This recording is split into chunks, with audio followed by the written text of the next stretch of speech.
Marketing is not a cost center. It's not the department of pretty pictures and brochures. It is a growth generator, just like mergers and acquisitions, just like pricing strategy, just like all the different levers that a company can use for growth. 9 times out of 10, marketing is being underutilized. So that's been the exciting thing for us, as CMOs and experience-proven CMOs, is being able to go in and use that experience that we've actually got to show companies and how they can have a bigger impact with marketing as a growth lever.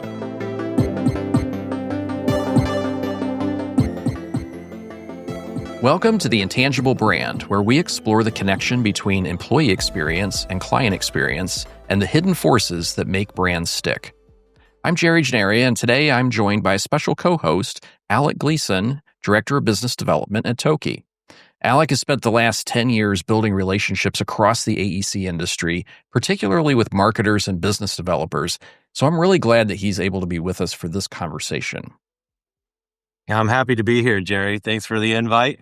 Filling in for Carl, not replacing Carl. Your seat's where you just keep your warm for you, buddy. Yeah, that's it exactly. Yeah, Carl's dealing with a few things and couldn't make it today, but he'll be back soon. So today we're very excited to welcome Shayne De La Force. He's the co-founder of the CMO Syndicate, and he's built a career across Japan, Europe, Hong Kong, Australia, and now the US, helping deep tech and advanced manufacturing companies translate complex innovations into compelling stories.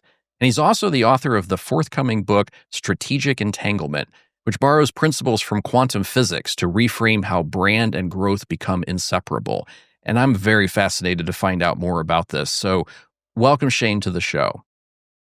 Thanks for having me, guys. Great to be here. Shayne, it's great to meet you. I can't wait to dig in. That intro has got a million questions already. But before we do so, I understand some congratulations are in order. I understand the CMO Syndicate was just named one of the top 100 small businesses in the U.S. Congratulations on that. Maybe we start there. Tell us a little bit about the CMO Syndicate, maybe what this award means for you. Yeah, we're super excited. It just actually got announced yesterday. The CMO, the U.S. Chamber of Commerce has just announced a list of the top 100 small businesses in the U.S. And it was an amazing effort for the CMO Syndicate to be part of that distinguished list of everybody there. A great team effort from everybody there at the CMO Syndicate, and hopefully we've got the big award ceremony next month, and we'll see if we get in the top 10.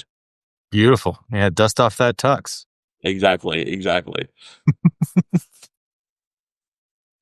Well, let's start broad, then. Can you walk us a little bit through your career journey? What drew you into the worlds of deep tech, advanced manufacturing? Let's start there. Yeah, it's been a big journey, a long journey, and I think it all started for me. I actually did my undergrad in Osaka, Japan. And, at that time, there's a lot happening in the tech, and I've always been fascinated by innovation, not necessarily the technology, but, how it works, how it's manufactured, how it's processed. And, even as a kid, unscrewing things that I shouldn't be unscrewing and breaking apart, just actually see how do they work? And what does that actually look like? And, I was really lucky straight out of, university college in Japan to go and get my first job with a Japanese company in the semiconductor industry. And it was just amazing at that time to see what was actually happening in the semiconductor industry, how chips were actually being manufactured and built, and the technology was just changing at such a fast pace. I loved the pace of on which technology was actually changing, and so that just sort of drew me in from day one, and just fed that passion of being able to go out there and be in the middle of it all as well. Japan obviously is incredible innovation that was going on there in the semiconductor, and then from Japan for 15 years, and then to Germany, another amazing innovation hub for innovation, and then everything happened there. Singapore, Australia, and now the US. So always looking at innovation in one form or another, but how that actually works. And I think it was just a logical transition for me too, from semiconductor, deep tech, advanced manufacturing. And now really focusing in on quantum technology, quantum computing, what's happening there, because it's just so exciting. And when you look at I put it in 4 quadrants. You got your AI, and there's a lot of really exciting stuff happening on the AI side of things there. But then which is your software side of things, and then here in the next quadrant, you've got robotics and what's happening around the hardware of actual physical robotics and etc. there. And then you've got quantum in the actual third quadrant there, which is really your computing power. And then the fourth part of that quadrant in my mind is fusion and your energy to actually manage that. So the actual correlation and causation of all 4 of those in there is super exciting. And what's happening in the quantum world and what's coming up in that area is just like super exciting on what we're going to be able to do, and the impact that that's going to have on so many other things. Mm-hmm. That's remarkable.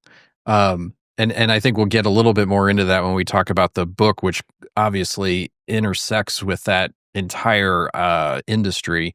But let's go back and build on what Alec was asking about the CMO syndicate. When you started it, what problem were you trying to solve along with your partners? This is I think there's a lot of like fractional CMOs and things that are floating around out there, but what you guys have built is a little bit different, I think. Yeah, it was at a time, after being a CMO for so long as well. And when you get to that CMO level, you ask yourself, how can I have a bigger impact? It all comes down to impact, both personally and professionally, I would say.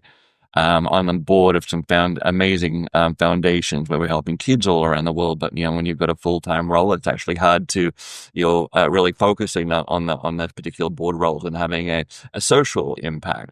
But then there's also the professional side of things as well, and actually how do you actually have a bigger impact on a professional level? And a lot of CMOs, we don't want to be CEOs, and that's all good. And a lot of the time, it's a sideways move in that way. So the formation of the CMO syndicate together with my partners, Jennifer Welsh, incredible CMO from Shell, Annie Matson, Lisa Brakovich, Lena Kalia, and so many other incredible CMOs from incredible brands from all over the world as well. So for us, it started off as like, how do we have a bigger impact? What do we need to do to have a bigger impact out there, both personally and professionally? Being able to have a lifestyle as well on the personal side of things. And, I've come from the days of working, traveling 240,000 miles a year, 32 offices around the world. And, it's not fun. You're living in hotels and airports and meeting boardroom to boardroom. So, it was just a really nice way for us to have a bigger impact personally and professionally, whilst then actually, I'd like to say we planned it this way, but when we actually go in now, it's not just one CMO goes in and client, and instead of we actually go in together as a brain trust, and that's been amazing. Both from the client, we build a better mousetrap for the client and provide a better service and value, but for ourselves as well, because how I would attack brand positioning or pricing strategy or whatever it actually is that we're actually working on, going in there with 2 or 3 other CMOs and learning from them, I'd say I'm a better CMO today than I've ever been in my life. Just because of the variety of the different clients and where they actually are in their in their journey, but also, learning from the other CMOs on, what's actually happening. And then obviously we've got technology moving at such a fast rate at the moment as well, and actually learning from each other to, what's working, what's not, what's creating value, what's not creating value, and doing that as a team rather than the individual solo entrepreneur. It is massive value and benefit in all of that. Yeah, one thing that brings to mind is, I mentioned fractional CMOs. A lot of talk about that concept, but what you're really talking about is like multiplication CMOs, right? You're getting more than one brain on the problem instead of part of one person's brain on the problem. I love that. Absolutely. Yeah, absolutely. I'm really curious. You said it. You're like the world traveler, and I feel like I have sat next to the most interesting person at the airport bar by accident. And so now I get to ask these crazy questions, but I'm trying to understand. Give me the journey that what took you into marketing. You're obviously interested in the side of advanced mechanics and all this amazing technology side. What drew you to marketing of all things? Yeah, marketing, I suppose, in a lot of ways, when you're creating a brand, and it's not just about marketing a product, it's about marketing the possibilities of that product and that technology. And that for me is like, gets me every time. And just like, what can we do here? What are the possibilities, And you're a lot of the time, you're not just marketing. Well, a good marketer doesn't market, the features, benefits and all that. They're marketing the future state of what's possible. And for me, that's always been super exciting, and especially in the realm of deep tech, your semiconductors, advanced manufacturing, and now quantum as well, of being able to create that has been, amazing. And when you're creating a brand, I'd say the travel has actually been an amazing catalyst for me in terms of understanding, because when you're building a brand, you need to understand the why. And brands are not international. And a lot of the time it's actually understanding the why people buy, and creating trust. And you be able to create a trust, really need to understand the culture. And that's so important. You hear of so many different, startups out there in the market of, people marketing to different cultures in their own way, and it's just purely because they don't understand the culture, they don't understand the people. B2B, B2C, it doesn't actually really matter. Ultimately, at the end of the day, we're marketing to people. And you just really need to understand that. And I've always been fascinated by that cultural aspect of it. When I did my degree in Japanese economics and marketing, it was just by able to communicate with that particular culture, you actually understand so much more about, why they buy, why they don't buy, what they value, what they don't value, and, and how to communicate that to them. Yeah. So the kinds of things that you're marketing, and you kind of alluded to this just a second ago, but I want to dig in a little bit deeper. They may not even exist yet, right? It's an idea, it's a germ of an idea, and you talk a little bit there about marketing the possibility, but how do you even start developing a story around something that doesn't exist yet? Yeah, that's a great question. And a lot of the time, what's really important here is that you don't sell the product, you're selling the vision. And some people may disagree with me on that one, but, a brand is really built on the problem you're solving and not the solution itself. So, way to start to your question is like, you anchor on the pain. What does that be? Understanding what's the pain point, the industry pain point that's going on there. It's really the first job. And then once you've sort of anchored in on the pain, it's selling, the destination. Where are people trying to go, and really paint a vivid picture of the future state, the technology or product will enable. And, in quantum, it's not about the quantum processes. It's about a world where, drug discovery takes place in days and not decades, which is super exciting. And then you build an ecosystem of believers around that. So you anchor the pain, sell the destination, and build an ecosystem of believers as part of that. Is how I approach it, and as part of that. do you find that you're often helping to shape what the product is because maybe the idea that you start with isn't actually solving pain? It's just a really clever technology. Absolutely, absolutely. And just because it's a good technology doesn't mean it's actually going to work. It doesn't mean that that's what the market actually needs. And ultimately, you got to understand the pain point of the market, or your customers, or any stakeholders in general. Hmm. How Yeah. how how do you get to the point where you have all this amazing technology, and I might be asking selfishly for myself here. How do you get people to understand the value of what it can be? I listen to so many podcasts talking about this type of stuff, and after a minute or two, it just feels like it's too much. It's like I can't Yeah. wrap my head around it, and your job now is to make people like me understand it. So how do you do it? Yeah, it's all about translation, especially in tech. When you're looking at marketing of tech, you've got to really translate it for your market. You've got to be able to translate the technological features into tangible market, value, and what that looks like for what value looks like for that particular people that you're actually marketing to is Mhm. different across all different industries there. So you've really got to translate that, those features into tangible market value. And I think that's where a lot of people, really, struggle in a lot of ways. They are in not just the features to benefits, it's benefits to value. And then that's really the important part of that. And having a narrative around what that value is really important as part of that. Mhm. Yeah. Yeah, like that.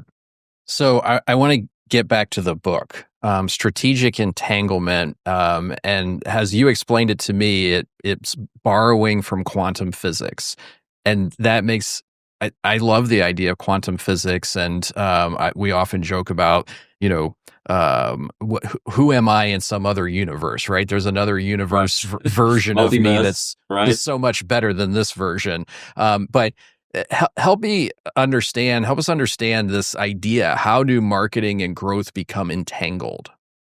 Yeah, no, I really wanted to, drive in, obviously, in quantum physics, the entangled particles are linked. So acting on one instantly affects the other, from a physics perspective there. So, whole construct of the book is that in business, brand and growth are the same as well.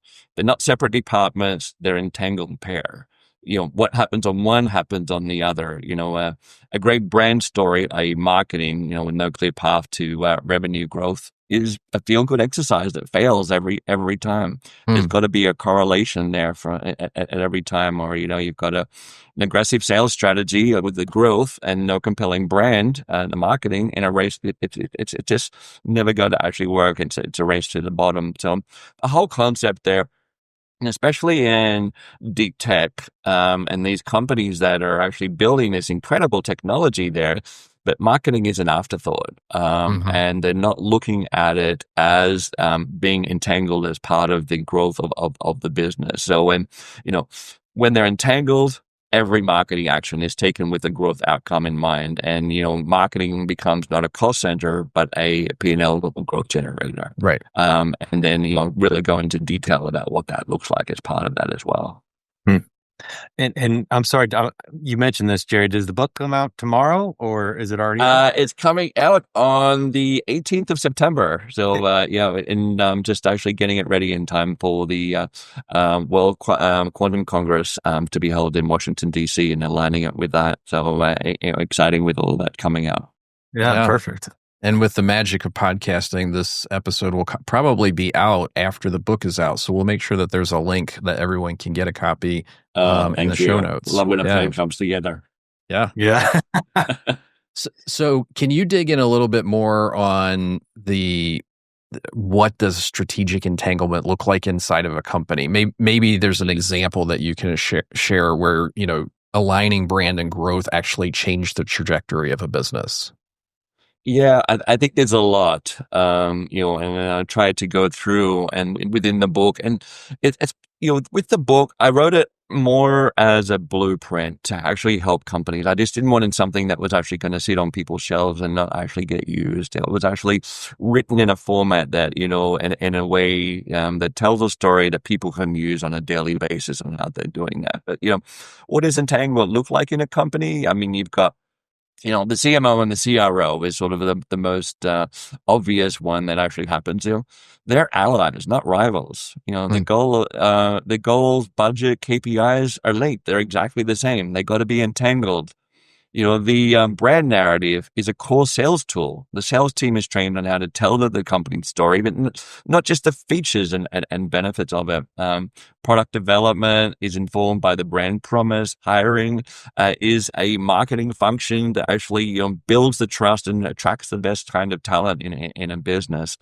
So there's so many different elements, where strategic entanglement needs to actually happen within an organization, and not in silos. Breaking down those silos and actually understanding that it's the collective of all of that, marketing plus brand plus that actually drives the growth.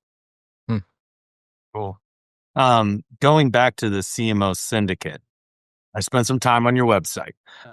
Going over the list of clients that your team has worked with over the course of their careers. So you put Ferrari's logo on a website. You got me. I was. I'm curious. Being that you work for so many diverse companies, are there any commonalities or themes that you seem to come across, or maybe your people have come across that kind of come up again and again when they're thinking about their role within the C-suite? Yeah, there is, and it's quite often to the point that we've started coining different things there as well. The biggest thing we actually see, and what we call them random acts of marketing in inverted commas. You just every time you go into an organization, you just see these random acts of marketing that are actually happening. Everybody's busy. Everybody's doing what the best that they actually can do on what they're actually doing there, but they're doing random acts of marketing. There's no direct link to the business plan, and assuming that there is a business plan, and a lot of obviously with those companies, the big companies that you actually talked about, there actually are. But with there, it's actually having the concept that marketing is not a cost center. It's not the department of pretty pictures and brochures. It is a growth generator, just like, and mergers and acquisitions, just like pricing strategy, just like, all the different levers that a company can use for growth. 9 times out of 10, marketing is being underutilized. So that's been the exciting thing for us, as CMOs and experience proven CMOs, is being able to go in and use that experience that we've actually got to show companies, going back to the whole impact thing that we're talking about before, and how they can have a bigger impact with marketing as a growth lever, not as a cost center. In a general company, marketing should be contributing at least 20 to 30% of pipeline. And you go in there, and a lot of the time, they don't even know what their contribution to pipeline is, let alone, what that actually looks like. Or, in terms of getting a return on investment, marketing should be, bad marketing is under 3 times, good marketing is 3 to 5 times, and, exceptional marketing is giving you 7 times plus. But, understanding what that looks like is part of it. And I think going to your whole question about the C-suite is, the only true language in a business is numbers. That's the only true language in any business. It doesn't matter if you're in Japan or if you're in Germany, Australia, or USA. Numbers are the only true language. And I think all too often, we get ahead of ourselves in the marketing with all these fluffy terms and all these different names and different things that we're doing, but it's the numbers that matter at the end of the day, and how to actually get there. And that we've got to be all about growth. It's all, and what we're actually doing, getting away from that, random acts of marketing, to, drive the business plan. There's got to be that direct correlation on everything we do to the business plan. Yep. Yep. Yeah. As Jerry mentioned, I spent for my role here at Toki, I spent about 10 years learning and building relationships within the marketing teams within architecture, engineering, and construction firms. And Nice. from my vantage point and the time I spent in that world, marketing has been almost a subservient role. Yeah. It's proposal writing, it's reactive, it's not proactive, and it's certainly not working hand in hand as it should be with the sales and BD team. Now, I like to think that that tide is shifting. I think as older generations are in the turnover that's happening within the C-suite, the younger people that have grown up with marketing and understand powerful brand is and what powerful branding can do. I think that we're seeing a shift in that type of mindset. At Yeah. least that's my hope. But it's refreshing, and it's almost it's good for me to hear that it's not just siloed, I guess, in those worlds that I spent so much time in.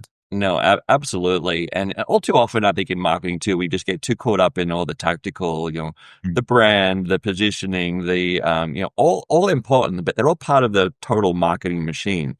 The CMO syndicate, we use that a lot, and, the terminology of the machine and the different stages of the machine and what they look like. But, all too often you see there's different cogs that are actually moving, but the cogs are not connected, which then hinders the overall growth of that particular business. And ultimately, those cogs of your marketing machine need to be connected directly up part of your commercial team machine, and your commercial machine needs to be part of the overall business plan machine, and in all of that. So Yeah, you know.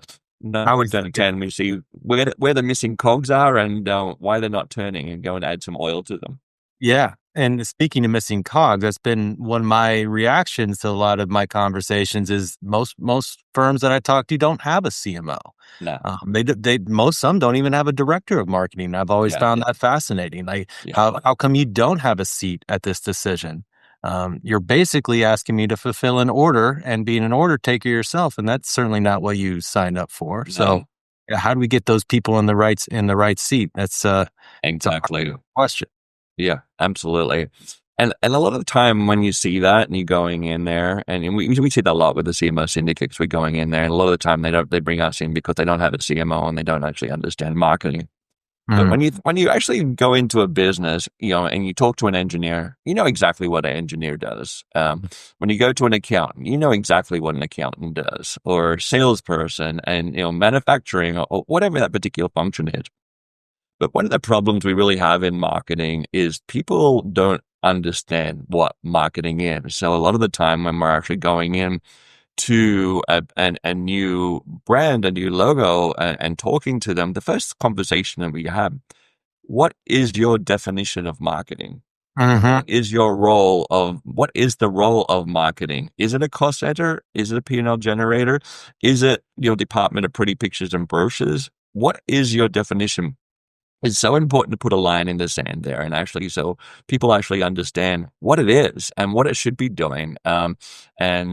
Sometimes it's good, sometimes they just get stuck into the tactical definitions of, we've got to do social media and we've got to do advertising and we've got to do all. They're talking at a tactical level of like, okay, maybe yes, but to what end? What are we trying to get to here? What's the business plan? When the marketing team doesn't know what your sales numbers are, or your pipeline numbers, or all of the your budget numbers, that's when the warning bells should go off. But it's so critical for us in marketing to start defining what is marketing and what should be the CEO be expecting from it. Yeah. Yeah, it's interesting. I mean, I don't know about you, but when I was in school, we learned about marketing. It was the 4 Ps or the 5, 6, 7 Ps, whichever version that you learned. Yeah. And it feels like marketing today is stuck in the 1 P of promotion, where what you're talking about is things like pricing and product and the other Ps that were part of that seem to have been outsourced to the CRO or the chief product officer. We've proliferated a Yeah. lot of roles in the C-suite that used to be the domain of marketing because, to borrow your term, they are entangled. And, when marketing was running well, you were thinking about all of those things, not just how do I promote something. Yeah. 100%. Absolutely. I'm a strong believer in the four Ps. There's a lot of other elements that go into it, but, and I've been very lucky in my career to actually have responsibility for all four Ps there as well. Product, obviously pricing, and then your distribution, with your there and then promotion. But, you know, I personally find it a little bit boring when people are just talking about the one P, the promotion. Right. I find the other three much more interesting, to be honest. And then the correlation between the four of them together is really where you really get your real growth from. Right. So on our show, we talk a lot about the intersection between client experience and employee experience. And I'm wondering, how do you see that dynamic playing out in the high growth kinds of companies that you've worked with? Yeah, once again, they're entangled. And the first stakeholder for any business is your employees. Mm-hmm. And especially for your brand, your first stakeholder for your brand is your employees. You have to start there with your employees, and but they become your brand ambassadors. And before you even can go to to the market, to your investors, to your customers, and government and everybody, all the other stakeholders that we need to deal with and take into consideration. But it has to start with your employees. It's just no other way around it, because if you get that right, and I was lucky in one of my previous roles there, we had about 1,000 employees. And if you get someone that's so passionate about your brand, it's magic to watch. Yeah. When your employees are out there singing the praises of this innovation, this technology, this company, in the things that you're actually doing there, it's a beautiful thing to watch when your employees are, your brand evangelists and actually really going out there and selling. And the praises of the company. There's nothing better from my side. And I think that's also why it's so important that marketing should be part and needs to be entangled as part of the HR process and talent acquisition. Not just actually creating an amazing brand that people want to work at, but ultimately, you're hiring brand evangelists. Yes, they're engineers. Yes, they're accountants. Yes, they're salespeople, and all the other really important functions within a business there. But you want people that are passionate about what you're actually doing and what you're actually going on there. Because when that passion is there on an employer level, the sky's the limit. And sometimes it's not even the sky's the limit. Yeah. I've been very lucky in my career doing what I do. I get to meet a lot of interesting people, get to go to a lot of networking events and happy hours and all that fun stuff, right? But the people that you meet that truly love what they do, it's infectious. Oh, yeah. They're the best conversations. I can't help but want to be around those people. Exactly. You want to be part of that infection. Whatever is actually going on, right? Yeah. You want to learn more. You want to know more. You want to. And I'm willing to invest my time and what can I do to be a part of this in some shape, way, or form? Like, what problems can we help you solve? Like, these are the people I want to be partnering with. So, if you can find those people, it's absolute gold. But you get to know what makes your culture different to be able to find those people, right? Yeah, exactly. 100%. So let me ask just a broad question. If someone's listening today, and we all know this is going to get millions of views. So out of the million listeners that are going to be listening to this, if someone feels like they're just stuck where they are right now, and they're maybe stuck in the market, their marketing isn't doing what they hope it's going to be or should be doing, what's one maybe piece of advice that you could give this individual that might be able to just help unlock whatever that growth potential could be? Yeah.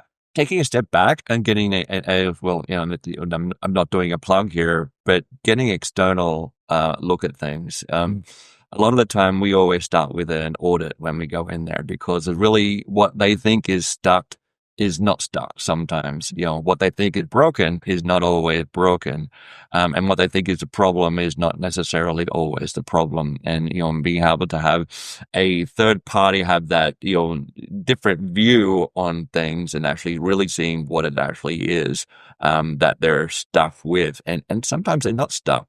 A lot of companies are not broken, in there as well. And we always go in there and like, look, you're not broken. This is all about augmenting the amazing value and, everything that you've been able to do up to this point. Our job is to help accelerate you from point A to point B to get you through that stuck period. And so you can actually understand what that actually looks like. And when you do, we do a 4-week audit, marketing performance audit for a lot of companies. And, when we look at that, then sit down with a company then and actually, okay, this is where you think you're stuck. This is what you're doing. This is not what you're actually doing. And overlap all of that and see that's happening in that machine. That's always a good place to start with all of that. I think, but when you're too close to something, Yeah. it's good to take a little bit of a step back in all of that. And that's been the beauty of doing what we're doing, as well as being a fractional CMO and getting pretty good at going into businesses and different brands all around the world and actually seeing what they think they're stuck on and then helping them out of that as quick as possible, especially the private equity based companies, because they want to move quickly. But can I ask it just in regards to what I feel has been a rise of this idea of fractional marketing and fractional CMOs, and now there's fractional BD people, there's fractional everything. Everything, yeah. What do you attribute that to? Do you feel like this is this a byproduct of maybe COVID, a pandemic? Is it people chasing their dreams? Is there something maybe I'm overlooking? What do you feel like is the root cause, I guess, of this rise of this new title and these new opportunities for people? Yeah, I think it's a lot of things, and it's different from person to person. I'll going to what I was talking about, impact, COVID. It's the big terminology that most people are using is the whole liquid workforce, and what the liquid workforce actually means for individuals, but also for businesses as well, giving them the agility to be able to move on a particular thing quickly, reducing overall risk on and costs. Having a fractional CMO or other C-suite on the board doesn't actually directly impact their EBITDA also, because we're not sitting on the actual book. So there's financial reasons, there's project reasons, there's individual reasons. So there's a whole correlation of all of these different things, I think, and it's all come together. Maybe COVID was a bit of a catalyst. Yeah.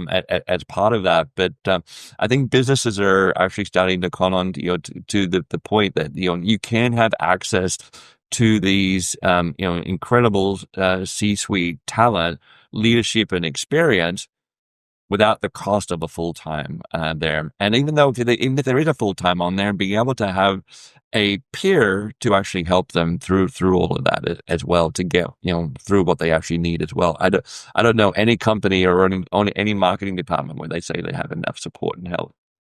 Yes, true. Yeah. Very good. Do you guys? I'm just curious. Do you typically be brought in? Are you brought in on like a term basis or a project basis, or is it a mix and match? Or maybe you have a relationship with someone and they just need 6 months of help or 2 months of help, and then you get in and out.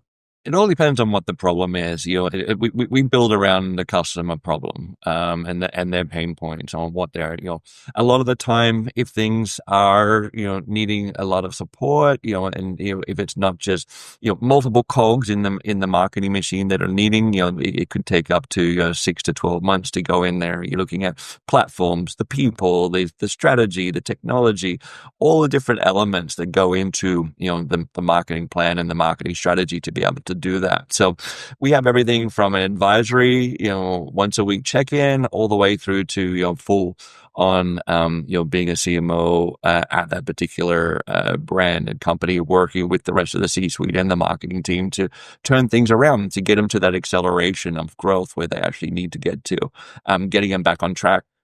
And a lot of the time too, we then actually help them to hire a CMO. And doing the hiring and the interviewing and then the onboarding. We've just probably finished about 3 or 4 different, bringing on 3 or 4 different CMOs for some of our clients on there and helping them there, because who knows what the CMO, the best for what the CMO needs. It's another CMO, and helping the client and the HR department, working very closely with the HR departments on all of that to help as well. So to answer your question, everything from advisory and through, it really depends on how quickly they want to meet. A lot of private equity companies, they want to move very, very quickly. So and we need to throw a lot of resources at the particular problem and pain point that they have. Yeah, you're like CMO special forces, parachute in, solve the problem, blow up the bridge. Shayne, this has been an amazing conversation. We really appreciate you taking the time, especially with your travel schedule. So, thinking back on the conversation, if there's one thing that you would hope our listeners take away from the conversation today, what would that be? Really just the function of marketing, what it actually is. It's a growth driver. It's a P&L generator, and treating it as such, and then actually, in line with the book, is entangling it with the rest of the business. Marketing is growth, and growth is marketing, and making sure that the two are going hand in hand, regardless of what industry you're actually in or where you are geographically. The formula is the same in a lot of ways. It's just actually then how you do the tactics on all of that. So that would be my hope, that people trying to start to understand the true value of marketing and start implementing it properly to get that that growth that they deserve. Yeah, it's good. Well, Shayne, thank you so much for being with us today and joining us from across the pond and beautiful Sydney. If architecture, engineering, construction isn't on your guys' radar, it should. I think it's it could be a gold mine. Love it. Hope the people listening to this, they hope they take away that they know fractional CMOs are a thing now, and that could be a catalyst to get their marketing department, jumpstart. Absolutely. Thanks so much, guys. It's been a pleasure to talk to you both. Yeah. So we have one question that we like to ask at the end of every episode, and that's, is there a book or a podcast that you would recommend? And obviously you have a book coming out. We'll talk about that in just a second, but is there another book or podcast that you would recommend to our listeners? The last book that I read that just blew me away was Nexus by Yuval Harari. So good. That was just an amazing book that I read it 3 times, because there was so much in there, and really, information systems and information network, which is critical on a marketing level, and understanding that was pretty cool. I love another book also was Quantum Supremacy. It's a fantastic book to understand a industry that most people don't understand what it actually is, and it's just brilliantly written for that use of actually trying to define what the vision is that's going to happen around deep tech and quantum technology, which was super exciting, and definitely suggest people check that one out. That's awesome. So, where can listeners find more about you online, more about your work, and definitely about the book? Yeah, lots of opportunities there. Obviously, from the company CMO Syndicate, you can find us at cmosyndicate.com. And then obviously feel free to reach out to me on LinkedIn there. And in the book, we'll have the website, which is strategic-entanglement.com. And a lot of the information will be there at there'll be strategic.entanglement, or hyphen. We've got it all covered. Awesome. You got to these days. That's great. Well, we're looking forward. There will be, and not to start with though. I'm working on that one as well. All right. Yeah. There'll be hard copy, soft copy, ebook, and then we'll be working on the audio book as well. Yeah. That's awesome. Shayne, thank you so much for taking the time. We really appreciate it. Thanks, guys. Really great talking to you both. Likewise. As well. Well, that wraps up another episode of The Intangible Brand. If you found value in today's conversation, please take a moment to follow or subscribe on your favorite podcast platform. Your support helps us continue to bring these kinds of conversations to you. And if you're watching on YouTube, and we hope that you do, don't forget to hit the like button and the subscribe. It really helps others discover the show and join the community. And, we'd love to hear your thoughts on today's episode and what Shayne was talking about. If you can, leave us a review, share your feedback. You can reach us at hello@theintangible.brand.com. Tell us what you liked, what you want to hear, next. And of course, you can always connect with us on LinkedIn or visit our website at theintangiblbrand.com for more resources, information about the show, including links to the books and podcasts that Shayne mentioned today. So thank you for joining us on this episode of The Intangible Brand. And remember, the strongest brands are built on the experiences they create, both for their clients and for their teams.